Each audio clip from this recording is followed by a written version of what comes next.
ಇಂದು ಮಾಡಿದ ಸಣ್ಣ ಪ್ರಯತ್ನವೇ ನಾಳೆಯ ದೊಡ್ಡ ಯಶಸ್ಸಿನ ಅಡಿಪಾಯವಾಗುತ್ತದೆ. ಎಲ್ರಿಗೂ ನಮಸ್ಕಾರ. ಇವತ್ತು ನಾನು ಮಕರ ರಾಶಿಯ ಆಗಸ್ಟ್ ತಿಂಗಳ ಮಾಸ ಭವಿಷ್ಯವನ್ನು ಹೇಳ್ತಾ ಇದ್ದೇನೆ. ಈ ಆಗಸ್ಟ್ ತಿಂಗಳು ಹೇಳುವಂಥದ್ದು ಮಕರ ರಾಶಿಯವರಿಗೆ ಯಾಕೆ ವಿಶೇಷ ಅನ್ನೋದನ್ನು ಒಂದೊಂದಾಗಿ ಹೇಳ್ತಾ ಹೋಗ್ತೇನೆ. ಈ ತಿಂಗಳು ಮಕರ ರಾಶಿಯವರಿಗೆ ಕೆಲವು ಪ್ರಮುಖ ಗ್ರಹಗಳ ಸಂಚಾರ ಹೊಸ ದಿಕ್ಕನ್ನೇ ಬದಲಿಸುವಂತಿದೆ, ಅಥವಾ ಹೊಸ ದಿಕ್ಕನ್ನು ನಿಮ್ಮ ಜೀವನದಲ್ಲಿ ಬದಲಿಸ್ತದೆ. ಖಂಡಿತವಾಗಲೂ ಕೂಡ ಕೊನೆಯವರೆಗೂ ಕೇಳ್ತಾ ಹೋಗಿ, ನಿಮಗೆ ಅರ್ಥ ಆಗುವಂಥದ್ದಿದೆ.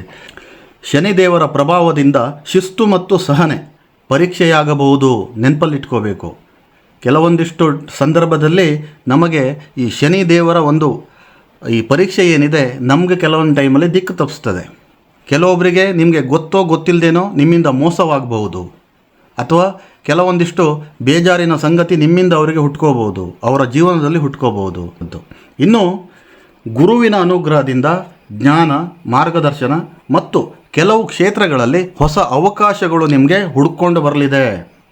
ಖಂಡಿತವಾಗಲೂ ಕೂಡ ಈ ಗುರುವಿನ ಅನುಗ್ರಹದಿಂದ ಹೊಸ ಅವಕಾಶಗಳು, ಹೊಸ ಐಡಿಯಾಗಳು ನಿಮ್ಮಲ್ಲಿ ಹುಟ್ಕೊಳ್ಳುವಂಥದ್ದಾಗಿರ್ಬೋದು, ಹೊಸ ದಾರಿ ತೋರುವಂಥದ್ದು, ನಿಮ್ಮ ಜೀವನದ ಭವಿಷ್ಯದ ಏಳಿಗೆಗಾಗಿ ಕೆಲವೊಂದಿಷ್ಟು ದಾರಿಗಳು ತನ್ನಿಂದ ತಾನೇ ನಿಮಗೆ ಯೋಚನಾ ಶಕ್ತಿಯ ಮೂಲಕ ಹೊಳೆಯುವಂಥದ್ದಾಗ್ತದೆ. ಇನ್ನು ರಾಹು ಮತ್ತು ಕೇತು ನಿಮ್ಮ ನಿರ್ಧಾರಗಳಲ್ಲಿ ಕೆಲವೊಂದು ಎಚ್ಚರಿಕೆಯನ್ನು ಕೇಳುತ್ತದೆ. ನೆನಪಲ್ಲಿಟ್ಕೊಳ್ಳಿ, ನೀವು ಏನೇ ನಿರ್ಧಾರ, ಏನೇ ಡಿಸಿಷನ್ ತಗೋಬೇಕಾದರೂ ಕೂಡ ಕೆಲವೊಂದು ಟೈಮಲ್ಲಿ ರಾಹು ಮತ್ತು ಕೇತುವಿನ ಪ್ರಭಾವದಿಂದ ಅಗ್ನಿ ಪರೀಕ್ಷೆ ಆಗಬಹುದು. ಸಡನ್ನಾಗಿ ಯಾವುದೇ ಡಿಸಿಷನ್ ತೊಗೊಳಕ್ಕೆ ಹೋಗಬೇಡಿ. ಇನ್ನೊಂದು, ಕೋಪದಲ್ಲಿ ಯಾವುದೇ ಡಿಸಿಷನ್ ತೊಗೊಳಕ್ಕೆ ಹೋಗಬೇಡಿ, ಮಾತಾಡಲಿಕ್ಕೂ ಹೋಗಬೇಡಿ. ಎಲ್ಲೋ ಒಂದು ಕಡೆಗೆ ನಿಮ್ಮ ನಿರ್ಧಾರ ಮತ್ತು ಹಲವಾರು ದಿನದ ಕೆಲವೊಂದಿಷ್ಟು ಪ್ರಾಜೆಕ್ಟ್ಗಳು ನಿಲ್ಲುವಂಥ ಸಾಧ್ಯತೆಗಳು ಕೂಡ ಮಾಡುವಂಥದ್ದಾಗ್ತದೆ. ಇನ್ನು ವಿಶೇಷವಾಗಿ ಹೇಳಬೇಕು ಅಂತಂದರೆ, ರಾಹು ಕೇತು ನಿಮ್ಮ ಜಾತಕದಲ್ಲಿ ಬಲವಾಗಿದ್ದಾಗ ಖಂಡಿತವಾಗಲೂ ಕೂಡ ನೀವು ತೆಗೆದುಕೊಂಡಂತಹ ಕೆಲವೊಂದು ನಿರ್ಧಾರಗಳು ನಿಮಗೆ ಯಶಸ್ಸನ್ನು ಕೊಡ್ತದೆ, ನಿಮಗೆ ಉತ್ತುಂಗಕ್ಕೆ ತಗೊಂಡು ಹೋಗ್ತದೆ. ವಿಶೇಷವಾದಂಥ ಧನ ಲಾಭ ಕೂಡ ನಿಮಗೆ ತಲುಪುವಂತಹ ಕಾರ್ಯಗಳು ಈ ಎರಡೂ ಗ್ರಹಗಳು ಮಾಡ್ತದೆ. ಕೆಟ್ಟದ್ದೂ ಇದೆ, ಒಳ್ಳೆಯದೂ ಇದೆ. ಹಾಗಾಗಿ ನಾನಿಲ್ಲಿ ಹೇಳ್ತಾ ಇರುವಂಥದ್ದು ನಿಮ್ಮ ರಾಶಿಯ ಗೋಚಾರ ಫಲವಷ್ಟೇ, ನಿಮ್ಮ ಮೂಲ ಜಾತಕ ಬೇರೆ ಇರ್ತದೆ. ಆಯಿತಾ? ನಾನು ಇಷ್ಟು ಹೇಳ್ತಾ ಇದ್ದರೂ ಕೂಡ ಮತ್ತೆ ನಿಮಗೇನಾದ್ರು ಸಮಸ್ಯೆ ಇದೆ, ಮನೆಯಲ್ಲಿ ಏನಾದರೂ ತೊಂದರೆ ಇದೆ, ಕಾರ್ಯದಲ್ಲಿ ಏನಾದರೂ ತೊಂದರೆ, ಉದ್ಯೋಗದಲ್ಲಿ ಏನಾದರೂ ತೊಂದರೆ ಇದೆ ಅಂತಂದರೆ ನಿಮ್ಮ ಮೂಲ ಜಾತಕವನ್ನು ನುರಿತ ಜ್ಯೋತಿಷಿಗಳ ಹತ್ರ ಪರಿಶೀಲನೆ ಮಾಡಿಸುವಂಥದ್ದು ಬಹಳ ಸೂಕ್ತ. ತಾಳ್ಮೆಯಿಂದ ಮುನ್ನಡೆಯುವವರಿಗೆ ವಿಜಯ ಸಂಭವನೆ ಆಗುವಂತಹ ಮಾಸ ಈ ಆಗಸ್ಟ್ ಮಾಸವಾಗಿರ್ತದೆ. ಅಂದರೆ ನೀವು ತಾಳ್ಮೆಯಿಂದ ಇರಬೇಕು. ಯಾವುದೇ ನಿರ್ಧಾರಗಳಲ್ಲಾದರೂ ಕೂಡ ತಾಳ್ಮೆ ತಗೋಬೇಕಾಗ್ತದೆ. ಯಾವುದೇ ಸ್ಟೆಪ್ ತಗೋಬೇಕಾದರೂ ಕೂಡ ತಾಳ್ಮೆ ಇರಬೇಕಾಗ್ತದೆ. ಯೋಚನೆ ಮಾಡಿ ಮುನ್ನಡೆಯುವುದು ಅಂತ ಅರ್ಥ ಅಷ್ಟೇ, ಅದೇನು ದೊಡ್ಡ ಬ್ರಹ್ಮವಿದ್ಯೆ ಅಲ್ಲ. ತಾಳ್ಮೆಯಿಂದ ಮುನ್ನಡೆಯುವವರಿಗೆ ವಿಜಯ ನೀಡುವ ತಿಂಗಳಾಗಬಹುದು. ನೆನಪಲ್ಲಿಟ್ಕೊಳ್ಳಿ, ತಾಳ್ಮೆಯಿಂದ ಹೆಜ್ಜೆ ಇಡಿ. ಇನ್ನು ಆತುರದ ನಿರ್ಧಾರ ಬೇಡ. ಎಲ್ಲೋ ಒಂದು ಕಡೆಗೆ ಅರ್ಜೆಂಟಲ್ಲಿ ಯಾರೋ ಒಬ್ರದ್ದು ಕಾಲ್ ಬಂದುಬಿಡ್ತದೆ, ಮಾಡಿಬಿಡೋಣ, ಈ ಥರ ಎಲ್ಲ ರೆಡಿಯಾಗಿದೆ, ಮಾಡಿಬಿಡೋಣ, ಎಲ್ಲ ಸೆಟಪ್ ಎಲ್ಲ ರೆಡಿ, ಹಾಗೆ ಹೀಗೆ ಅಂದ್ಕೊಂಡು ನಿಮಗೆ ಚೂರು ಕೂಡ ಟೈಮು ಕೂಡ ಕೊಡೋದಿಲ್ಲ ಅವರು. ಅರ್ಜೆಂಟ್ ಮಾಡಿಬಿಡೋದು, ನೀವು ಅದಕ್ಕೆ ಓಕೆ ಅಂತ ಹೇಳ್ಬಿಡೋದು ಅಥವಾ ಹ್ಞೂ ಅಂತ ಹೇಳ್ಬಿಡೋದು. ಇಂಥವೆಲ್ಲ ಮಾಡ್ಕೊಳ್ಳೋಕೆ ಹೋಗ್ಬಿಡಿ, ತೊಂದರೆಗೆ ಸಿಕ್ಕಾಕ್ಕೊಳ್ತೀರ. ಇನ್ನು ಮಾರ್ಗದರ್ಶಕರ ಸಲಹೆ ಕೇಳಿ ನೀವು ಕೆಲವೊಂದಿಷ್ಟು ಉದ್ಯೋಗ, ಬಿಸ್ನೆಸ್ ಆಗಿರ್ಬೋದು, ಯಾವುದೇ ರೀತಿಯಾದಂಥ ಕಾರ್ಯಗಳು ಇದ್ದರೂ ಕೂಡ ಅದನ್ನು ಮಾಡುವಂಥದ್ದು ಸೂಕ್ತ. ಇದು ಎಲ್ಲೋ ಒಂದು ಕಡೆಗೆ ಈ ಮಕರ ರಾಶಿಯವರು 7.5 ವರ್ಷ ಏನು ಸಾಡೆ ಸತಿ ಏಟು ತಿಂದಿದ್ರಿ, ಅಥವಾ ಸಾಡೆ ಸತಿಯ ಕೊನೆಯ ಚರಣಗಳಲ್ಲಿ ತಾವೇನೆಲ್ಲ ಏಟುಗಳನ್ನು ತಿಂದಿದ್ರಿ, ಅದು ನಿಮಗೆ ಮಾತ್ರ ಗೊತ್ತಿದೆ. ಹಾಗಾಗಿ ಈಗ ಕೆಲವೊಂದು ಸಮಯದಲ್ಲಿ ಕೆಲವೊಂದು ಅವಕಾಶಗಳು ಯಥೇಚ್ಛವಾಗಿ ಬಂದಾಗ, ಅಥವಾ ಹೊಸ ಅವಕಾಶಗಳು ಬಂದಾಗ ನಿಮಗೆ ತಾಳ್ಮೆ ಸ್ವಲ್ಪ ಕಮ್ಮಿ ಆಗ್ತದೆ. ಏನೋ ಮಾಡೇ ಬಿಡಬೇಕು, ಏನೋ ಸಾಧನೆ ಮಾಡಿಬಿಡಬೇಕು ಅಂದ್ಕೊಂಡು ಸಡನ್ನಾಗಿ ನೀವು ಹೆಜ್ಜೆ ಇಡುವಂಥದ್ದು ತಪ್ಪಾಗ್ತದೆ. ಯಾವುದೇ ಅವಕಾಶ ಬಂದರೂ ಕೂಡ ನೀವು ಅದನ್ನು ಪರಿಶೀಲನೆ ಮಾಡಿ ಮುನ್ನುಗ್ಗುವಂಥದ್ದು ಅತಿ ಸೂಕ್ತ ಹೇಳುವಂಥದ್ದು ನನ್ನ ಅನುಭವ. ನೀವೇನೇ ಮಾಡಿದರೂ ಕೂಡ ಅದು ಧರ್ಮಸಮ್ಮತವಾಗಿರಲಿ. ಆವಾಗಲೇ ನಿಮಗೆ ಶನಿ ಬಂದುಬಿಟ್ಟು ಆಶೀರ್ವಾದ ಮಾಡುವಂಥದ್ದಾಗಿರ್ಬೋದು, ಫಲವನ್ನು ತಂದುಕೊಡುವಂಥದ್ದಾಗಿರ್ಬೋದು, ಎಲ್ಲನೂ ಕೂಡ ನೀವು ಅಂದ್ಕೊಂಡಿರುವಂಥ ಕೆಲಸ ಕಾರ್ಯಗಳು ಸರಾಗವಾಗಿ ನಡೀತದೆ. ಇನ್ನು ಮಕರ ರಾಶಿಯ ಉದ್ಯೋಗಿಗಳಿಗೆ ಆಗಸ್ಟ್ ತಿಂಗಳು ಜವಾಬ್ದಾರಿಗಳನ್ನು ತಂದುಕೊಡ್ಬೋದು. ತುಂಬ ಜವಾಬ್ದಾರಿಗಳು, ಆಫೀಸಲ್ಲಿ ಪ್ರೆಷರ್ ಇರ್ತದೆ. ಮತ್ತು ಕೆಲವೊಂದಿಷ್ಟು ಹಿರಿಯ ಅಧಿಕಾರಿಗಳಿಂದ ನಿಮ್ಮ ಕೆಲಸವನ್ನು ಭಾಳ ಸೂಕ್ಷ್ಮವಾಗಿ ಗಮನಿಸಬಹುದು. ನಿಮ್ಮ ಮೇಲೆ ಕಣ್ಣಿಟ್ಟಿರ್ತಾರೆ. ಖಂಡಿತವಾಗಲೂ ಕೂಡ ನೀವೆಲ್ಲೋ ಬಂದುಬಿಟ್ಟು ಒಂದು ಕಡೆಗೆ ಗೊಂದಲಕ್ಕೆ ಈಡಾಗಬೇಡಿ. ನೀವು ಗೊಂದಲಕ್ಕೆ ಈಡಾದರೆ ಭಾಳ ತೊಂದರೆ ಆಗ್ತದೆ. ಯಾಕಂತಂದರೆ ಇದು ಮೇಲ್ನೋಟಕ್ಕೆ ಏನು ಕಾಣ್ತದೆ ಕೇಳಿದ್ರೆ ನಿಮಗೆ ತುಂಬ ಪ್ರೆಷರ್ ಅನಿಸ್ಬೋದು. ಆದರೆ ಇದು ವಾಸ್ತವದಲ್ಲಿ ಏನಿರ್ತದೆ ಕೇಳಿದ್ರೆ, ಒಂದು ನಿಮ್ಮ ಸಾಮರ್ಥ್ಯವನ್ನು ಗುರುತಿಸುವಂಥ ಜವಾಬ್ದಾರಿಯಾಗಿರ್ತದೆ, ನಿಮ್ಮ ಎಬಿಲಿಟಿಯನ್ನು ಗುರುತಿಸುವಂಥ ಒಂದು ಜವಾಬ್ದಾರಿಯಾಗಿರ್ತದೆ. ನಿಮ್ಗೆ ಅನ್ನಿಸ್ತದೆ ನಂಗೆ ಪ್ರೆಷರ್ ಇದೆ ಅಂದ್ಕೊಂಡು. ಇಲ್ಲ, ಅದು ಪ್ರೆಷರ್ ಅಂತ ತಿಳ್ಕೊಳ್ಳೋಕೆ ಹೋಗಬೇಡಿ. ನಿಮ್ಮ ಕೆಪ್ಯಾಬಿಲಿಟಿ ಏನು ಹೇಳುವಂಥದ್ದು ನಿಮ್ಮ ಮ್ಯಾನೇಜರ್ ಆಗಿರ್ಬೋದು, ನಿಮ್ಮ ಹೈಯರ್ ಎಂಡು ನಿಮ್ಗೆ ಚೆಕ್ ಮಾಡ್ತಾ ಇರ್ತಾರೆ. ಇದರಿಂದ ಒಂದು ಉದ್ಧಾರದತ್ತ ನಿಮ್ಮ ಭವಿಷ್ಯ ಹೋಗ್ತದೆ, ಏಳಿಗೆಯತ್ತ ಹೋಗ್ತದೆ, ಒಂದು ಧನಾಗಮನದತ್ತ ನಿಮ್ಮ ಭವಿಷ್ಯ ಹೋಗುವಂಥದ್ದು ಕೂಡ ಆಗ್ತದೆ. ಹೊಸ ಹೊಸ ಪ್ರಾಜೆಕ್ಟ್ಗಳು ಬರುವಂಥದ್ದು ಆಗ್ತದೆ, ಪ್ರಮೋಷನ್ ಆಗುವಂಥದ್ದು ಆಗ್ತದೆ, ನಿಮ್ಮ ವರ್ಟಿಕಲ್ ಚೇಂಜ್ ಆಗುವಂಥದ್ದು, ನೀವು ಮಾಡ್ತಿರುವಂಥ ಕೆಲಸದ ಒಂದು ವಿಭಾಗ ಚೇಂಜ್ ಮಾಡುವಂಥದ್ದು ಆಗ್ತದೆ. ಇಂತಹ ನಾನಾ ರೀತಿಯ ಬದಲಾವಣೆಗಳು, ಏಳಿಗೆಗಳು ಈ ಆಗಸ್ಟ್ ತಿಂಗಳಲ್ಲಿ ಮಕರ ರಾಶಿಯವರಿಗಿದೆ. ನೀವು ಹೇಳ್ಬೋದು, ಏನೂ ಆಗ್ತಾ ಇಲ್ಲ ಸ್ವಾಮಿ, ನಾನು ಇದ್ದಂಗೆ ಇದ್ದೀನಿ ಅಂದ್ಕೊಂಡ್ಬಿಟ್ಟು ನಿಮ್ಮ ಮನಸ್ಸಿಗೆ ಅನಿಸ್ಬೋದು. ಖಂಡಿತವಾಗ್ಲೂ ಕೂಡ ಮನಸ್ಸಿಂದ ಬಂದುಬಿಟ್ಟು ಮೊದಲು ನೀವು ನೆಗೆಟಿವ್ ಥಾಟನ್ನು ತೆಗೆದುಹಾಕಬೇಕು. ಮಕರ ರಾಶಿಯವರು ಯಾವಾಗ ನನ್ನ ಮಾತು ಕೇಳಿ, ಯಾವಾಗ ನೀವು ಪಾಸಿಟಿವ್ ಥಾಟಲ್ಲೇ ಹೋದ್ರಿ, ನೀವು ಬೇಕಾದರೆ ಕೂಲಿ ಕೆಲಸ ಮಾಡಿ, IT ಇಂಜಿನಿಯರ್ ಆಗಿರ್ರಿ, ಯಾವುದೇ ಗೌರ್ಮೆಂಟಲ್ಲಿರ್ರಿ, ಏನೇ ಕೆಲಸ ಮಾಡಿದರೂ ಕೂಡ ನೀವು ಪಾಸಿಟಿವ್ ಮೈಂಡ್ಸೆಟ್ಟಲ್ಲಿ ಹೋದರೆ ಖಂಡಿತವಾಗಲೂ ಕೂಡ ಮಕರ ರಾಶಿಯವರಿಗೆ ಒಳ್ಳೆಯದು ಹೇಳುವಂಥದ್ದು ಆಗ್ತದೆ. ಇದು ನನ್ನ ಅನುಭವದ ಮಾತು. ನಾನು ತುಂಬ ಜನ ಮಕರ ರಾಶಿಯವರಿಗೆ ನೋಡಿದ್ದೀನಿ, ಹಾಗಾಗಿ ನಾನು ನಿಮ್ಗೆ ಹೇಳ್ತಾ ಇರುವಂಥದ್ದು. ಇದನ್ನು ಅಳವಡಿಸ್ಕೊಳ್ಳಿ. ಖಂಡಿತವಾಗಲೂ ಕೂಡ ಭವಿಷ್ಯದಲ್ಲಿ ಬದಲಾವಣೆ ಹೇಳುವಂಥದ್ದು ನಿಮಗೆ ಖಂಡಿತವಾಗಲೂ ಕೂಡ ತಲುಪುವಂಥದ್ದಾಗ್ತದೆ. ವಿದೇಶಿ ಕಂಪನಿಯ ಜೊತೆಗೆ ಕೆಲಸ ಮಾಡುವ ಅವಕಾಶಗಳು ಕೂಡ ದೊರೆಯಬಹುದು. ನೀವು ಎಲ್ಲೋ ನಮ್ಮ ಭಾರತದಲ್ಲಿ ಕೂತ್ಕೊಂಡು ಕೆಲಸ ಮಾಡ್ತಾಯಿದ್ದೀರಿ, ಯಾವುದೋ ಒಂದು IT ಕಂಪ್ನಿಲಿ ಕೆಲಸ ಮಾಡ್ತಾಯಿದ್ದೀರಿ, ಯಾವುದೋ ಒಂದು ಪ್ರಾಜೆಕ್ಟ್ ಮೇಲೆ ಕೆಲಸ ಮಾಡ್ತಾ ಇರ್ತೀರ. ನಿಮಗೆ ಒಂದು ವಿದೇಶದ ಕಂಪನಿ ಜೊತೆಗೆ ಟೈಅಪ್ ಆಗುವಂಥದ್ದು ಆಗ್ತದೆ. ಆ ವಿದೇಶಿ ಕಂಪನಿ ಜೊತೆಗೆ ಟೈಅಪ್ ಆಗಿಬಿಟ್ಟು ಅವ್ರ ಜೊತೆಗೆ ನೀವು ಆನ್ಲೈನಲ್ಲಿ ಕೆಲಸ ಮಾಡುವಂಥದ್ದು ಆಗಬಹುದು, ಅಥವಾ ವಿದೇಶಕ್ಕೆ ಹೋಗಿ ಅಲ್ಲಿ ಕೆಲಸ ಮಾಡುವಂಥ ಯೋಗ ಭಾಗ್ಯ ಕೂಡ ಈ ಆಗಸ್ಟ್ ತಿಂಗಳಲ್ಲಿದೆ. ಪ್ರಯತ್ನ ನಿಮ್ಮದಿರಬೇಕು, ಪರಿಶ್ರಮ ನಿಮ್ಮದಿರಬೇಕು. ಖಂಡಿತವಾಗಲೂ ಕೂಡ ಫಲ ಹೇಳುವಂಥದ್ದು ಆ ಭಗವಂತ ಕೊಟ್ಟೇ ಕೊಡ್ತಾನೆ. ಈ ಉದ್ಯೋಗದ ವಿಚಾರದಲ್ಲಿ ಎಚ್ಚರಿಕೆ ಗಂಟೆಯೂ ಕೂಡ ಒಂದಿದೆ. ಕಚೇರಿಯ ರಾಜಕೀಯದಲ್ಲಿ ಮಾತ್ರ ನೀವು ಭಾಗಿಯಾಗೋಕ್ಕೆ ಹೋಗಬೇಡಿ. ಕೆಲವೊಂದಿಷ್ಟು ಚಮಚಾಗಿರಿ ಮಾಡೋರು ಇರ್ತಾರೆ ಪ್ರತಿಯೊಂದು ಆಫೀಸಲ್ಲೂ ಕೂಡ. ನಂದು ತೊಗೊಂಡೋಗಿ ನಿಮ್ಮ ಹತ್ರ ಹೇಳೋದು, ನಿಮ್ಮದು ತೊಗೊಂಡ್ಬಿಟ್ಟು ನನ್ನ ಹತ್ರ ಹೇಳೋದು. ಅಂತಹ ರಾಜಕೀಯಕ್ಕೆ ನೀವು ಒಳಗಾಗಬೇಡಿ, ಅವರ ಮಾತುಗಳನ್ನು ಕೇಳಬೇಡಿ. ಅಂಥ ಗಾಸಿಪ್ನಿಂದ ನೀವು ದೂರ ಇರಬೇಕಾಗ್ತದೆ. ನಿಮ್ಮ ಮಾತಿಗಿಂತ ನಿಮ್ಮ ಕೆಲಸವೇ ನಿಮ್ಮ ಪರಿಚಯ ಮಾಡುವಂತಹ ಒಂದು ಸಮಯ ಅಂತಂದರೆ ಇದು ಆಗಸ್ಟ್ ತಿಂಗಳಾಗಿರ್ತದೆ. ಇನ್ನು ಯಾರೆಲ್ಲ ಬಂದುಬಿಟ್ಟು ಮಕರ ರಾಶಿಯವರು ಹೂಡಿಕೆ ಮಾಡುವಂಥವ್ರು, ಇನ್ವೆಸ್ಟರ್ಸು, ಹೂಡಿಕೆ ಮಾಡುವ ಮುನ್ನ 1000 ಸತಿ ಯೋಚನೆ ಮಾಡಬೇಕು ನೀವು. ಅದು ಬಂದುಬಿಟ್ಟು ಶೇರ್ ಮಾರ್ಕೆಟಲ್ಲಿರ್ಬೋದು, ಅಥವಾ ಯಾವುದೋ ಒಂದು ಕಂಪ್ನಿಗೆ ಫಂಡಿಂಗ್ ಮಾಡುವಂಥದ್ದು ಇರ್ಬೋದು, ಅಥವಾ ಸ್ಟಾಕ್ ಮಾರ್ಕೆಟಿಗೆ ಇರ್ಬೋದು. ನೀವು ಹೂಡಿಕೆ ಮಾಡುವ ಮುನ್ನ ತುಂಬ ಯೋಚನೆ ಮಾಡಬೇಕು. ಯಾಕಂತಂದರೆ ರಾಹು ಕೇತು ಅಷ್ಟೊಂದು ಚೆನ್ನಾಗಿಲ್ಲ ಈ ತಿಂಗಳಲ್ಲಿ. ಇನ್ನೊಂದು, ನಿಮ್ಮ ಮೂಲ ಜಾತಕದಲ್ಲಿ ಚೆನ್ನಾಗಿದ್ದರೆ ಖಂಡಿತವಾಗಲೂ ಕೂಡ ನೀವು ಮಾಡಬಹುದು. ನೀವು ಒಂದೊಮ್ಮೆ ನಿಮ್ಗೆ ಸಾಧ್ಯ ಆದರೆ ನುರಿತ ಜ್ಯೋತಿಷಿಗಳಿಗೆ ನೀವು ತೋರಿಸಿ, ಯಾರು ನಿಮ್ಮ ಹತ್ತಿರದಲ್ಲಿ ಇಲ್ಲ ಅಂತಂದರೆ ನಾವು ಕೊಟ್ಟಿರುವಂಥ ವಾಟ್ಸಪ್ ನಂಬರಿಗೆ ಕಾಂಟ್ಯಾಕ್ಟ್ ಮಾಡಿ. ಖಂಡಿತವಾಗಲೂ ಕೂಡ ಇದಕ್ಕೊಂದು ಸೊಲ್ಯೂಷನ್ ಹೇಳುವಂಥದ್ದು ಸಿಗ್ತದೆ. ಇನ್ನು ಪಾರ್ಟ್ನರ್ಶಿಪ್ ಬಿಸ್ನೆಸ್ ಯಾರೆಲ್ಲ ಮಾಡ್ತಾಯಿದ್ದೀರೋ, ನಿಮ್ಮ ಈ ಪಾರ್ಟ್ನರ್ಶಿಪ್ ಬಿಸ್ನೆಸ್ಸಲ್ಲಿ ಪಾರದರ್ಶಕತೆ ತುಂಬ ಇರಬೇಕಾಗ್ತದೆ. ಒಬ್ರಿಗೊಬ್ರಿಗೆ ಅನ್ಯೋನ್ಯತೆಯಿಂದ ಇದ್ದಾಗ ನೀವು ನಿಮ್ಮ ಬಿಸ್ನೆಸ್ ಬಗ್ಗೆ ಕುಲಂಕುಷವಾಗಿ ಇಬ್ಬರು ಕೂತ್ಕೊಂಡು ಡಿಸ್ಕಸ್ ಮಾಡಬೇಕಾಗ್ತದೆ. ಇಲ್ಲ ಅಂತಂದರೆ ಎಲ್ಲೋ ಒಂದು ಕಡೆಗೆ ನಿಮ್ಮ ಮನಸ್ಸು ಮುರಿಯುವ ಸಾಧ್ಯತೆಗಳು ಕೂಡ ಈ ಆಗಸ್ಟ್ ತಿಂಗಳಲ್ಲಿದೆ. ಯಾವುದೇ ಒಂದು ಬ್ಯಾಂಕ್ ಲೋನ್ ಮಾಡ್ತೀನಿ ನಾನು, ಅಥವಾ ನಾನು ಯಾವುದೋ ಒಂದು ಬಿಸ್ನೆಸ್ ಮಾಡ್ತೀನಿ, ನನಗೊಂದು ಶ್ಯೂರಿಟಿ ಬೇಕು ನಿಂದು ಅಂದ್ಕೊಂಡು ಬರೋವರಿಗೆ ಖಂಡಿತವಾಗಲೂ ಕೂಡ ಈ ತಿಂಗಳು ಸೂಕ್ತವಲ್ಲ. ಈ ಜಾಮೀನಿಗೆ ಸೈನ್ ಹಾಕುವಂಥದ್ದು, ವಿಟ್ನೆಸ್ಸಿಗೆ ಸೈನ್ ಹಾಕುವಂಥದ್ದು ಈ ತಿಂಗಳು ಅಷ್ಟೊಂದು ಸೂಕ್ತವಲ್ಲ. ಕೊನೆಗೆ ವಿಚಾರ ಅದು ನಿಮ್ಗೆ ಬಿಟ್ಟಿರುವಂಥದ್ದು. ಹೇಳುವಂಥ ಧರ್ಮ ನಂದು, ಮಾಡುವಂಥ ಕರ್ಮ ನಿಮ್ಮದಾಗಿರ್ತದೆ. ಇನ್ನು ಮಕರ ರಾಶಿಯ ಧನಯೋಗ ಯಾವ ರೀತಿ ಇದೆ ಕೇಳಿದ್ರೆ, ಈ ತಿಂಗಳಲ್ಲಿ ಖಂಡಿತವಾಗಲೂ ಕೂಡ ನಿಮಗೆ ಯಥೇಚ್ಛವಾದಂಥ ಹಣ ಕೂಡ ಬರ್ತದೆ. ಖಂಡಿತವಾಗಲೂ ಅಮೌಂಟ್ ಹೇಳುವಂಥದ್ದು ಬರ್ತದೆ. ಆದರೆ ಇಲ್ಲಿ ಎಷ್ಟು ಅಮೌಂಟ್ ನಿಮ್ಗೆ ಬಂದಿದೆಯೋ, ಎಷ್ಟು ಹಣ ಬಂದಿದೆಯೋ, ಅದನ್ನು ಉಳಿಸಿಕೊಳ್ಳುವುದು ಕೂಡ ಅಷ್ಟೇ ದೊಡ್ಡ ಒಂದು ಪರೀಕ್ಷೆಯಾಗಿ ನಿಮಗೆ ಮಾರ್ಪಾಡಾಗಲಿದೆ. ಈ ಹಣ ಉಳಿಸುವುದೇ ಮುಖ್ಯ ಪರೀಕ್ಷೆ ಆಗಬಹುದು ನಿಮಗೆ.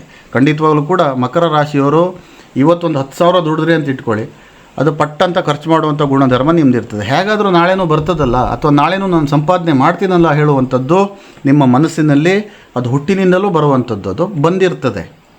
ಆದರೆ ಈಗ ಸಮಯ ಸಂದರ್ಭ ಅಷ್ಟೊಂದು ಚೆನ್ನಾಗಿಲ್ಲ, ನೆನ್ಪಿಟ್ಕೊಳ್ಳಿ. ಆದಷ್ಟು ಉಳಿತಾಯದತ್ತ ನಿಮ್ಮ ಗಮನ ಇರ್ಕೋಬೇಕು.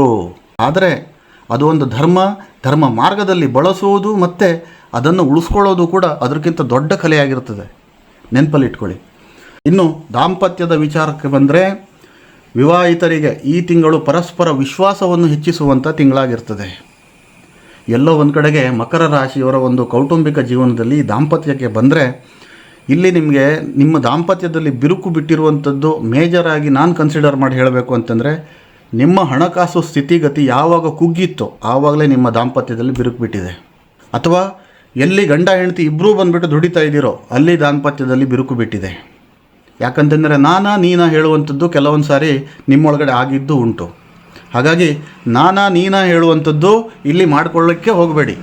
ನಾನು ಮತ್ತು ನೀನು ಹೇಳುವಂಥದ್ದು ಒಂದೇ ಹೇಳುವಂಥದ್ದು ಮನೋಧರ್ಮದಿಂದ ಹೋಗಿ ಖಂಡಿತವಾಗಲೂ ಕೂಡ ಈ ದಾಂಪತ್ಯದಲ್ಲಿ ಬಿರುಕು ಹೇಳುವಂಥದ್ದು ಬಿಡೋದಿಲ್ಲ. ಅನ್ಯೋನ್ಯವಾಗಿ ಅತಿ ವಿಶ್ವಾಸದಿಂದನೇ ನೀವು ಬದುಕ್ತೀರ. ಅಹಂಕಾರಕ್ಕಿಂತ ಪ್ರೀತಿಗೆ ಆದ್ಯತೆ ನೀಡುವುದು ಬಹಳ ಸೂಕ್ತ ಈ ಆಗಸ್ಟ್ ತಿಂಗಳಲ್ಲಿ. ಯಾಕಂತಂದರೆ ನಮ್ಮ ಕೈಯಲ್ಲಿ ಯಾವಾಗ ದುಡ್ಡು ಓಡಾಡೋಕ್ಕೆ ಶುರು ಆಗ್ತದೋ, ಅಥವಾ ಸಮಾಜದಲ್ಲಿ ಯಾವಾಗ ನಮಗೊಂದು ಗೌರವ ಸಿಗ್ತದೋ, ಅಥವಾ ನಾವು ಮಾಡುತ್ತಿರುವಂಥ ಒಂದು ಕೆಲಸ 4 ಜನರಿಗೆ ಕಣ್ಣಿಗೆ ಬಿದ್ದು ನಿಮಗೆ ವಿಶೇಷವಾದಂಥ ಒಂದು ಸ್ಥಾನಮಾನ ಎಲ್ಲ ಬಂದಾಗ ಅಹಂಕಾರ ತನ್ನಿಂತಾನೇ ಹುಟ್ಕೊಳ್ತದೆ. ಅದು ನಿಮ್ಮ ಕಂಟ್ರೋಲಲ್ಲಿ ಇಟ್ಕೊಳ್ಳಿ. ಖಂಡಿತವಾಗಲೂ ಕೂಡ ಈ ಅಹಂಕಾರ ಪಕ್ಕಕ್ಕಿಟ್ಟು 4 ಜನರ ಜೊತೆಗೆ ಪ್ರೀತಿ ಬಾಂಧವ್ಯದಿಂದ ನೀವು ಬದುಕಿದರೆ ಖಂಡಿತವಾಗಲೂ ಕೂಡ ಇದಕ್ಕೆಲ್ಲ ಯಾವುದೇ ರೀತಿಯಾದಂಥ ಒಂದು ತೊಂದರೆ ಬರುವಂಥದ್ದಿಲ್ಲ. ಮಕರ ರಾಶಿಯವರಿಗೆ ಅಹಂಕಾರ ಹೇಳುವಂಥದ್ದು ಕಡಿಮೆನೇ ಇದೆ, ನನಗೂ ಗೊತ್ತಿದೆ ಖಂಡಿತವಾಗ್ಲೂ. ಆದರೂ ಕೂಡ ನಿಮಗೆ ಹೇಳುವಂಥ ಒಂದು ಮಾತು ನನ್ನ ಧರ್ಮ, ಅದು ನಾನು ಹೇಳಿದ್ದೀನಿ. ಇನ್ನು ನೀವು ಯಾವುದೇ ಒಂದು ಬಿಸ್ನೆಸ್ ಬಗ್ಗೆ ಒಂದು ನಿರ್ಧಾರ ಮಾಡಬೇಕು, ಅಥವಾ ನಿಮ್ಮ ಜಾಬ್ ಬಗ್ಗೆ ನಿರ್ಧಾರ ಮಾಡಬೇಕು, ಅಥವಾ ನಿಮ್ಮ ಶಿಕ್ಷಣದ ಬಗ್ಗೆ ನಿರ್ಧಾರ ತಗೋಬೇಕು ಅಂದ್ಕೊಂಡಿದ್ದವರು ಕುಟುಂಬದವರ ಜೊತೆಗೆ ಒಟ್ಟಾಗಿ ಕುಳಿತು ಮಾತನಾಡುವುದು ಅತಿ ಸೂಕ್ತ ಈ ತಿಂಗಳಲ್ಲಿ. ಇಲ್ಲ ಅಂತಂದರೆ ಒಬ್ಬೊಬ್ಬರದ್ದು ಅಭಿಪ್ರಾಯಗಳು ಒಂದೊಂದು ರೀತಿ ಬರ್ಬೋದು. ನೀವೆಲ್ಲ ಬಂದುಬಿಟ್ಟು ಕೂತ್ಕೊಂಡು ಡಿಸಿಷನ್ ತಗೊಳ್ಳುವಂಥದ್ದು ಅತಿ ಸೂಕ್ತವಾಗಿರುವಂಥದ್ದು. ಇನ್ನು ವಿದ್ಯಾರ್ಥಿಗಳ ವಿಚಾರಕ್ಕೆ ಬಂದರೆ ಈ ತಿಂಗಳಲ್ಲಿ ಏಕಾಗ್ರತೆ ಹೆಚ್ಚಾಗುವಂಥದ್ದು ಆಗ್ತದೆ. ನಿಮ್ಮ ಸ್ಟಡೀಸಲ್ಲಿ ಫೋಕಸ್ ಜಾಸ್ತಿ ಆಗ್ತದೆ. ಮತ್ತು ಕೆಲವೊಂದಿಷ್ಟು ಎಕ್ಸಾಮ್ಗಳಲ್ಲಿ ಅತಿ ಉನ್ನತವಾದಂಥ ಒಂದು ಫಲಿತಾಂಶ ಬರುವಂಥದ್ದು ಆಗ್ತದೆ. ಇನ್ನು ಪ್ರೊಫೆಷ್ನಲ್ ಎಕ್ಸಾಮ್ಸ್ ಯಾರೆಲ್ಲ ಪ್ರಿಪೇರ್ ಮಾಡ್ತಾ ಇದ್ದೀರೋ, ಪೊಲೀಸ್ ಎಕ್ಸಾಮ್ ಆಗಿರ್ಬೋದು, ಬ್ಯಾಂಕ್ ಎಕ್ಸಾಮ್ ಇರ್ಬೋದು, UPSC ಇರ್ಬೋದು, IPSC ಇರ್ಬೋದು, ಇನ್ನು ಹಲವಾರು ರೀತಿಯಾದಂಥ ಒಂದು ಎಕ್ಸಾಮ್ಗಳಿರ್ತಾವಲ್ಲ, ಅದರಲ್ಲೆಲ್ಲ ಬಂದುಬಿಟ್ಟು ಒಂದು ಏಕಾಗ್ರತೆ ಜಾಸ್ತಿ ಆಗ್ತದೆ. ಇದರಿಂದ ನಿಮ್ಮ ಪರೀಕ್ಷೆಯ ಫಲಿತಾಂಶ ಕೂಡ ಅತಿ ಉತ್ತಮವಾಗಿ ಬರುವಂಥದ್ದಾಗ್ತದೆ. ಇನ್ನು ಈ ಆರೋಗ್ಯದ ವಿಚಾರಕ್ಕೆ ಬಂದರೆ ಮಕರ ರಾಶಿಯವರಿಗೆ ಈ ತಿಂಗಳಲ್ಲಿ ಒಂದು ಸ್ವಲ್ಪ ಕಿರಿಕಿರಿ ಇದೆ. ಪ್ರಥಮವಾಗಿ ಒಂದು ನಿದ್ರೆಯ ಕೊರತೆ ಉಂಟಾಗ್ಬೋದು, ಮಾನಸಿಕ ಒತ್ತಡ ಜಾಸ್ತಿ ಆಗ್ಬೋದು, ಬೆನ್ನು ನೋವು ಸ್ವಲ್ಪ ಜಾಸ್ತಿ ಆಗ್ಬೋದು, ಮಂಡಿ ನೋವು ಬರ್ಬೋದು, ಬ್ಯಾಕ್ ಪೇನ್ ಅಂತೂ ಲೆಫ್ಟ್ ಸೈಡಲ್ಲಿ ಸ್ವಲ್ಪ ಜಾಸ್ತಿ ಆಗ್ಬೋದು ಅನಿಸ್ತದೆ ಈ ತಿಂಗಳಲ್ಲಿ. ಸ್ಲೀಪ್ಲೆಸ್ಸು, ಮೊದಲೇ ಮಕರ ರಾಶಿಯವರು ನಿದ್ರೆ ಮಾಡುವಂಥದ್ದು ಕಮ್ಮಿ, ಯೋಚನೆಗಳು ಜಾಸ್ತಿ ಆಗ್ತದೆ, ನಿದ್ರೆ ಕಮ್ಮಿ ಆಗ್ತಾ ಹೋಗ್ತದೆ. ಖಂಡಿತವಾಗಲೂ ಕೂಡ ಇಂತಹ ಒಂದು ಮಾನಸಿಕ ಒತ್ತಡ ನಿಮಗೆ ಜಾಸ್ತಿ ಆದಾಗ ಒಂದು ಸ್ವಲ್ಪ ವ್ಯಾಯಾಮ ಮಾಡೋದನ್ನು ಕಲ್ತ್ಕೊಳ್ಳಿ. ಪ್ರಾಣಾಯಾಮ, ಯೋಗಾಸನದಂಥ ಕೆಲವೊಂದಿಷ್ಟು ಆಸನಗಳನ್ನು ಮಾಡಿ ಖಂಡಿತವಾಗಲೂ ಕೂಡ ನಿಮಗೆ ಇದರಿಂದ ಮುಕ್ತಿಯನ್ನು ಪಡ್ಕೋಬಹುದು. ಇನ್ನು ವಿದೇಶಿ ಸಂಬಂಧ, ಉದ್ಯೋಗ, ಶಿಕ್ಷಣ ಅಥವಾ ಅಲ್ಲೇ ನೆಲೆಸುವಂಥ ವ್ಯಕ್ತಿಗಳಿಗೆ ಹೇಳಬೇಕು ಅಂತಂದರೆ ಈ ತಿಂಗಳು ಕೆಲವು ಶುಭ ಸುದ್ದಿಗಳು ಮತ್ತು ಕೆಲವೊಂದು ಶುಭ ಬೆಳವಣಿಗೆಗಳು ನಿಮಗೆ ಕೇಳಲಿಕ್ಕೆ ಸಿಗ್ತದೆ, ನೋಡಲಿಕ್ಕೆ ಸಿಗ್ತದೆ. ಹಾಗಾಗಿ ಇಲ್ಲಿ ನಿಮ್ಮ ಪರಿಶ್ರಮದ ಅವಶ್ಯಕತೆ ತುಂಬ ಕಾಣ್ತದೆ ನನಗೆ. ವಿದೇಶಿ ಸಂಬಂಧ ಯಾರೆಲ್ಲ ಉದ್ಯೋಗ ಮಾಡ್ತಾರೆ ಮಕರ ರಾಶಿಯವರು, ವಿಳಂಬವಾದಂತಹ ಕೆಲವೊಂದಿಷ್ಟು ದಾಖಲೆಗಳು, ಕೆಲವೊಂದಿಷ್ಟು ಅರ್ಜಿಗಳು ನಿಧಾನಕ್ಕೆ ನಿಮಗೆ ಈ ತಿಂಗಳಲ್ಲಿ ಮುಂದಕ್ಕೆ ಸಾಗುವಂಥದ್ದು, ಅದರಲ್ಲಿ ಡೆವಲಪ್ಮೆಂಟ್ ಕಾಣ್ತೀರಾ. ಕೆಲವೊಂದಿಷ್ಟು ಗೌರ್ಮೆಂಟಿಂದ ಕೆಲಸ ಆಗುವಂಥದ್ದು ಆಗಿರ್ಬೋದು, ಅದು ಇಂಡಿಯನ್ ಗೌರ್ಮೆಂಟ್ ಆಗಿರ್ಬೋದು, ಫಾರಿನ್ ಗೌರ್ಮೆಂಟ್ ಆಗಿರ್ಬೋದು, ಅಲ್ಲಿ ನಿಧಾನವಾಗಿ ನಿಮ್ಮ ಅರ್ಜಿ ಫಾರ್ವರ್ಡ್ ಆಗ್ತಾ ಹೋಗ್ತದೆ, ಕೆಲಸನೂ ಕೂಡ ಆಗ್ತದೆ. ಆದರೆ ತಾಳ್ಮೆ ಕಳೆದುಕೊಳ್ಳುವಂತಹ ಒಂದು ಸಂದರ್ಭಕ್ಕೆ ಹೋಗಬೇಡಿ. ಯಾವತ್ತಿದ್ರೂ ಕೂಡ ದೇವರು ಸರಿಯಾದ ಸಮಯದಲ್ಲಿ ಸರಿಯಾದ ಬಾಗಿಲನ್ನೇ ತೆರೀತಾನೆ, ಇದನ್ನು ಮಾತ್ರ ನೀವು ನೆನಪಲ್ಲಿಟ್ಕೊಳ್ಳಿ. ದೇವರು ಯಾವತ್ತಿದ್ರೂ ಕೂಡ ಒಂದು ರೈಟ್ ಟೈಮು, ರೈಟ್ ಫಾತು ಅಂಥ ಸಂದರ್ಭದಲ್ಲಿ ನಿಮಗೆ ಚಾನ್ಸಸನ್ನು ಕೊಡ್ತಾನೆ, ಬಾಗಿಲನ್ನು ತೆರೀತಾನೆ ಅಂತ ಹೇಳಲಿಕ್ಕೆ ಇಷ್ಟಪಡ್ತೇನೆ. ಇನ್ನು ಆಸ್ತಿಯ ವಿಚಾರಕ್ಕೆ ಬಂದರೆ ಈ ತಿಂಗಳಲ್ಲಿ ಮನೆ ಕೊಂಡ್ಕೊಳ್ಳುವವರು, ಅಥವಾ ಜಮೀನು ತೊಗೋಬೇಕು ಅಂದ್ಕೊಂಡಿದ್ದವರು, ಅಥವಾ ಸೈಟ್ ತೊಗೋಬೇಕು ಅಂದ್ಕೊಂಡಿದ್ದವರು, 4 ವೀಲರು, 2 ವೀಲರು, ಇಂತಹ ಯಾವುದೆಲ್ಲ ಒಂದು ಪ್ಲ್ಯಾನಲ್ಲಿ ಇದೀರೋ ಖಂಡಿತವಾಗಲೂ ಕೂಡ ಈ ತಿಂಗಳಲ್ಲಿ ನೀವು ಪ್ಲ್ಯಾನ್ ಮಾಡ್ಕೋಬೋದು. ಈ ತಿಂಗಳ ಎಂಡಲ್ಲಿ ಇದಕ್ಕೆಲ್ಲ ಒಂದು ಕೊಂಡುಕೊಳ್ಳುವ ಭಾಗ್ಯ ಹೇಳುವಂಥದ್ದು ಕೂಡ ಈ ಮಕರ ರಾಶಿಯವರಿಗಿದೆ. ನೀವು ಯಾವುದನ್ನು ಕೊಂಡುಕೊಳ್ಳಿ, ಸೈಟ್ ತೊಗೊಳ್ಳಿ, ಮನೆ ತೊಗೊಳ್ಳಿ, ಆದರೆ ದಾಖಲಾತಿ ಮಾತ್ರ ಖಂಡಿತವಾಗಲೂ ಪರಿಶೀಲನೆ ಮಾಡಿ. ಈ ಜಮೀನಿನ ದಾಖಲಾತಿ ಇರ್ಬೋದು, ಮನೆಯ ದಾಖಲಾತಿ ಇರ್ಬೋದು, ಅದು ಖಂಡಿತವಾಗಲೂ ಕೂಡ ಒಂದು ಸ್ವಲ್ಪ ಪರಿಶೀಲನೆ ಮಾಡಿ ತಗೊಳ್ಳೋದು ಒಳ್ಳೆಯದು. ಇನ್ನು ಹೊಸ ಕೆಲಸವನ್ನು ಹುಡುಕ್ತಾ ಇರುವಂಥ ಒಂದು ಉದ್ಯೋಗಾಕಾಂಕ್ಷಿಗಳಿಗೆ ಈ ಆಗಸ್ಟ್ ತಿಂಗಳಲ್ಲಿ ಕೆಲಸ ಸಿಗುವಂಥದ್ದಾಗ್ತದೆ. ಅದು ಪ್ರೈವೇಟ್ ಆದರೂ ಇರ್ಬೋದು, ನಾನ್ ಗೌರ್ಮೆಂಟ್ ಆದರೂ ಇರ್ಬೋದು, ಅಥವಾ ಕಾಂಟ್ರಾಕ್ಟ್ ಬೇಸಲ್ಲಿ ಕೆಲಸ ಮಾಡ್ತಿರುವಂಥವ್ರು ಆಗಿರ್ಬೋದು. ಪ್ರತಿಯೊಂದು ಯಾರೆಲ್ಲ ನೀವು ಅರ್ಜಿ ಹಾಕ್ಕೊಂಡಿದ್ದೀರೋ ಅವರಿಗೆ ಕೆಲಸ ಸಿಗುವಂಥದ್ದಾಗ್ತದೆ. ಇನ್ನು ಕೆಲಸಕ್ಕಾಗಿ ಅಲ್ದಾಟ ಮಾಡ್ತಿರುವಂಥವರು ಈ ತಿಂಗಳು ಅರ್ಜಿ ಹಾಕ್ಬೋದು. ಅದು ಗೌರ್ಮೆಂಟ್ ಆದರೂ ಇರ್ಬೋದು, ಪ್ರೈವೇಟ್ ಆದರೂ ಇರ್ಬೋದು. ಒಂದು ಕೆಲಸ ಹೇಳುವಂಥದ್ದು ಈ ಆಗಸ್ಟ್ ತಿಂಗಳಲ್ಲಿ ಆಗ್ತದೆ. ಇನ್ನು ಯಾರೆಲ್ಲ ಬಿಸ್ನೆಸ್ ಮಾಡಬೇಕು ಅಂದ್ಕೊಂಡ್ಬಿಟ್ಟು ಒಂದು ಪ್ಲ್ಯಾನಲ್ಲಿ ಇದ್ದವರು ಅಥವಾ ಫೈನಾನ್ಸು ಫಂಡಿಂಗ್ ಎಲ್ಲ ರೆಡಿ ಮಾಡ್ಕೊಂಡು ಇಟ್ಕೊಂಡವ್ರಿಗೆ ಸ್ಟಾರ್ಟಪ್, ಯಾರೆಲ್ಲ ಬಿಸ್ನೆಸ್ ಸ್ಟಾರ್ಟಪ್ ಮಾಡಬೇಕು ಅಂದ್ಕೊಂಡಿದ್ದೀರೋ ಅವರು ಖಂಡಿತವಾಗಲೂ ಕೂಡ ಈ ಆಗಸ್ಟ್ ತಿಂಗಳಲ್ಲಿ ಮಾಡಬಹುದು. ಸಾಲ ಕೊಡುವಂಥವರು ಫೈನಾನ್ಷಿಯರ್, ಮಕರ ರಾಶಿಯ ಫೈನಾನ್ಸರ್ ಯಾರಿದ್ದಾರೆ, ಬ್ಯಾಂಕರ್ಸ್ ಎಲ್ಲ ಯಾರ್ಯಾರೆಲ್ಲ ಇದ್ದಾರೆ, ಯಾವುದೇ ವ್ಯಕ್ತಿಯಾಗಿರಲಿ, ಎಷ್ಟೇ ಒಳ್ಳೆಯ ವ್ಯಕ್ತಿಯಾಗಿರಲಿ, ಸಾಲ ಕೊಡುವ ಮುನ್ನ 1000 ಸತಿ ಯೋಚನೆ ಮಾಡಬೇಕಾಗ್ತದೆ. ಯಾಕಂತಂದರೆ ಸಾಲ ಕೊಡುವವರಿಗೆ ಅಷ್ಟೊಂದು ಶುಭವಾದ ಮಾಸ ಈ ಆಗಸ್ಟ್ ಮಾಸವಲ್ಲ ಮಕರ ರಾಶಿಯವರಿಗೆ. ಮೊದಲು ಅವ್ರದ್ದು ಡಾಕ್ಯುಮೆಂಟನ್ನು ಪರಿಶೀಲನೆ ಮಾಡ್ಕೊಳ್ಳಿ. ಪ್ರತಿಯೊಂದನ್ನು ಪರಿಶೀಲನೆ ಮಾಡಿ ಅವರಿಗೆ ಕೊಡ್ಬೋದು ಹೇಳುವಂಥದ್ದು ಒಂದು ನಿಮ್ಮ ಮನಸ್ಸಿಗೆ ಬಂದರೆ ಮಾತ್ರ ಕೊಡಿ. ಇಲ್ಲ ಡೌಟ್ಫುಲ್ಲಾಗಿ ವಿದೌಟ್ ವಿಟ್ನೆಸ್ಸು ಏನು ಮಾಡೋಕ್ಕೆ ಹೋಗಬೇಡಿ. ಸಾಲನ ಮಂಜೂರು ಮಾಡೋಕ್ಕೆ ಹೋಗಬೇಡಿ. ಕೊಟ್ಟರೆ ಬರುವಂಥದ್ದು ಬಹಳ ಕಷ್ಟ ಇದೆ. ಇನ್ನು ಕೋಪದಲ್ಲಿ ಯಾವುದೇ ರೀತಿಯಾದಂಥ ನಿರ್ಧಾರಗಳು ಕೂಡ ಈ ಸಂದರ್ಭದಲ್ಲಿ ಮಾಡೋಕ್ಕೆ ಹೋಗಬೇಡಿ. ಇನ್ನು ವಿಶೇಷವಾಗಿ ಮಕರ ರಾಶಿಯವರಿಗೆ, ಇದು ಆಲ್ಮೋಸ್ಟ್ ಮಕರ ರಾಶಿಯವರು ಇಂಥ ಮಾತುಗಳನ್ನು ನಂಬೋದಿಲ್ಲ. ಆದರೂ ಕೆಲವೊಂದಿಷ್ಟು ವ್ಯಕ್ತಿಗಳು ನಂಬೋ ಥರ ಹೇಳಿಬಿಡ್ತಾರೆ. ಅವಾಗ ನಂಬಲೇಬೇಕಾಗಿರುವಂಥ ಪರಿಸ್ಥಿತಿ ಕೂಡ ನಿಮ್ಗೆ ಬರಬಹುದು. ಯಾರ ಮಾತನ್ನು ಕೂಡ ಪರಿಶೀಲನೆ ಇಲ್ಲದೆ ನಂಬಬೇಡಿ. ಅದು ಒಂದು ಗಾದೆ ಇದೆ, ಗೊತ್ತಿದೆಯಾ ನಿಮಗೆ? ಒಂದು ಸರಿ ಕಂಡರೂ ಕೂಡ ಪರಾಮರಿಸಿ ನೋಡು ಅಂದ್ಕೊಂಡು, ಒಂದು ಸರಿ ನೋಡಿರ್ತಾರೆ ಹಿಂಗೆ ಮಾಡಿಬಿಟ್ಟು, ಆದರೆ ಇನ್ನೊಮ್ಮೆ ನೀಟಾಗಿ ನೋಡು, ಪರಿಶೀಲನೆ ಮಾಡು. ಪರಿಶೀಲನೆ ಮಾಡಿ ಅಂತಹ ಕೆಲವೊಂದಿಷ್ಟು ಗಾಸಿಪ್ಗಳನ್ನು ನಂಬುವಂಥದ್ದು ಮಾಡಿ. ಇಲ್ಲ ಅಂತಂದರೆ ಈ ತಿಂಗಳಲ್ಲಿ ನಿಮ್ಗೆ ಹಚ್ಚಾಕಲಿಕ್ಕೆ ತುಂಬ ಜನ ಸಿದ್ಧರಾಗಿದ್ದಾರೆ. ಅವರೇ ಹಿತಶತ್ರುಗಳು ಅಂದ್ಕೊಂಡು ಹೇಳ್ತಿರಲ್ಲ, ಅಂಥ ಶತ್ರುಗಳು ತುಂಬ ಜನ ಇದ್ದಾರೆ. ಸ್ವಲ್ಪ ಹುಷಾರಾಗಿರಬೇಕಾಗ್ತದೆ. ಈ ತಿಂಗಳಲ್ಲಿ ರೈತರ ವಿಚಾರಕ್ಕೆ ಬಂದರೆ ಅತಿ ಉತ್ತಮವಾಗಿರುವಂಥದ್ದು. ಇವನ್ ಮಳೆಗಾಲ ಕೂಡ ಜಾಸ್ತಿ ಬೀಳ್ತಾ ಇದೆ ಈ ಕರಾವಳಿ ಭಾಗದಲ್ಲಿ, ಮಂಗಳೂರು ಭಾಗದಲ್ಲಿ. ಹಾಗಾಗಿ ಈ ರೈತರಿಗೆ ತುಂಬ ಉತ್ತಮವಾದಂಥ ಮಾಸ ಅಂತಂದರೆ ಈ ಆಗಸ್ಟ್ ತಿಂಗಳಾಗಿರ್ತದೆ. ನೋಡಿ, ನಿಮ್ಮ ಬೆಳೆಗಳನ್ನು ಬಿತ್ತುವಂಥದ್ದಾಗಿರ್ಬೋದು, ಫಸಲುಗಳನ್ನು ಕೊಯ್ಲು ಮಾಡುವಂಥದ್ದಾಗಿರುವಂಥದ್ದು, ವ್ಯಾಪಾರ ಮಾಡುವಂಥದ್ದಾಗಿರುವಂಥದ್ದು ಮಾಡಿದರೆ ಒಂದು ಉತ್ತಮವಾದಂಥ ಒಂದು ಲಾಭ ಫಲ ಹೇಳುವಂಥದ್ದು ನಿಮಗೆ ಸಿಗ್ತದೆ. ಇನ್ನು ವಿಶೇಷವಾಗಿ ಮಕರ ರಾಶಿಯ ಗೃಹಿಣಿಯರ ವಿಚಾರಕ್ಕೆ ಬಂದರೆ ಈ ತಿಂಗಳು ಆಗಸ್ಟ್ ತಿಂಗಳು ಹೇಳುವಂಥದ್ದು ನಿಮ್ಮ ಪಾಲಿಗೆ ಒಂದು ವರದಾನ. ಮನೆಯಲ್ಲಿ ಒಂದು ಸಂತಸ, ಖುಷಿ, ಮಕ್ಕಳಿಂದ ಒಂದು ಲಾಭ, ಮಕ್ಕಳಿಂದ ಒಂದು ಖುಷಿ ಬರುವಂಥದ್ದು, ಈ ರೀತಿಯಾದಂಥ ಒಂದೆಲ್ಲ ಬೆಳವಣಿಗೆಗಳಾಗ್ತದೆ. ಮತ್ತು ಕೆಲವೊಂದಿಷ್ಟು ಗೃಹಿಣಿಯರು ಮನೆಯಲ್ಲೇ ಕೂತ್ಕೊಂಡು ಮಾಡುವಂಥ ಕೆಲವೊಂದಿಷ್ಟು ಬಿಸ್ನೆಸ್ಗಳು, ಮನೆಯಿಂದ ಮಾಡುವಂಥ ಕೆಲವೊಂದು ವರ್ಕ್ ಫ್ರಮ್ ಹೋಮ್ ಅಂತ ಕೆಲಸಗಳು ನಿಮಗೆ ಕೈ ಹಿಡಿಲಿಕ್ಕಿದೆ. ಇದರಲ್ಲಿ ನಿಮಗೆ ಒಂದು ಪ್ರಮೋಷನ್ ಆಗ್ಬೋದು, ಬಿಸ್ನೆಸ್ಸಲ್ಲಾದರೆ ಒಂದು ಏಳಿಗೆ ಆಗ್ಬೋದು.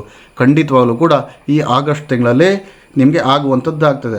ಓವರಾಲ್ ನಾನು ಹೇಳಬೇಕು ಅಂತಂದರೆ ಈ ಮಕರ ರಾಶಿಯವರಿಗೆ ಈ ಆಗಸ್ಟ್ ತಿಂಗಳು ಹೇಳುವಂಥದ್ದು ತಾಳ್ಮೆಯೇ ಈ ತಿಂಗಳ ದೊಡ್ಡ ಶಕ್ತಿ. ನಿಮ್ಮಲ್ಲಿ ತಾಳ್ಮೆ ಇದೆಯೋ, ನಿಮ್ಮಲ್ಲಿ ಪೇಷನ್ಸ್ ಇದೆಯೋ, ಖಂಡಿತವಾಗಲೂ ಕೂಡ ಈ ಭವಿಷ್ಯವನ್ನು ಗೆಲ್ಲುವಂಥ ತಿಂಗಳು ಈ ಆಗಸ್ಟ್ ತಿಂಗಳಾಗಿರ್ತದೆ. ಹಾಗಾಗಿ ಯಾರ ಮಾತಿಗೂ ಕೂಡ ನೀವು ಕಿವಿಗೊಡ್ಲಿಕ್ಕೆ ಹೋಗಬೇಡಿ, ನೆಗೆಟಿವ್ ಯೋಚನೆ ಮಾಡಲಿಕ್ಕೆ ಹೋಗಬೇಡಿ. ಖಂಡಿತವಾಗಲೂ ಕೂಡ ಸಮಯ ಸಿಕ್ಕಿದರೆ ಹನುಮಾನ್ ಚಾಲೀಸ ಓದಿ ಅಥವಾ ಶನಿಯ ಮಂತ್ರವನ್ನು ಪಠನೆ ಮಾಡಿ. ಟೈಮ್ ಸಿಕ್ಕಿದಾಗ ಅದರ ಮೇಲೇ ಕೂತ್ಕೊಳ್ಳಿ ಅಂದ್ಕೊಂಡು ನಾನು ಹೇಳೋದಿಲ್ಲ. ಎಲ್ಲರೂ ಈಗಿನ ಕಾಲದಲ್ಲಿ ಕೆಲಸದ ನಿಮಿತ್ತ ಬ್ಯುಸಿನೇ ಇರ್ತಾರೆ. ನಿಮಗೆ ಟೈಮ್ ಸಿಕ್ಕಿದಾಗ ಒಂದು 5 ನಿಮಿಷನೋ 2 ನಿಮಿಷನೋ ಹನುಮಾನ್ ಚಾಲೀಸ ಓದಿ. ಶನಿವಾರ ಶನಿ ಮಹಾತ್ಮನ ದೇವಸ್ಥಾನಕ್ಕೆ ಹೋಗಿ. ಅದೇ ರೀತಿಯಾಗಿ ನಮ್ಮ ಕಾಮೆಂಟ್ ಬಾಕ್ಸಲ್ಲೂ ಕೂಡ ಜೈ ಶ್ರೀರಾಮ್ ಅಂತ ಹಾಕಿ, ಇಲ್ಲ ಅಂತಂದರೆ ಓಂ ಶನೇಶ್ವರಾಯ ನಮಃ ಅಂತ ಹಾಕಿ. ಈ ರೀತಿಯಾದಂಥ ಕಾಮೆಂಟ್ ಹಾಕೋದ್ರಿಂದ ನಿಮಗೂ ಕೂಡ ಮುಂದಿನ ಭವಿಷ್ಯದಲ್ಲಿ ಒಳ್ಳೆಯದಾಗ್ತದೆ ಅಂತ ಹೇಳ್ತಾ ಮತ್ತೊಮ್ಮೆ ಎಲ್ಲ ನನ್ನ ಮಕರ ರಾಶಿಯ ಬಂಧುಗಳಿಗೆ ನಮಸ್ಕಾರ. ಸರ್ವೇ ಜನಃ ಸುಖಿನೋ ಭವಂತು.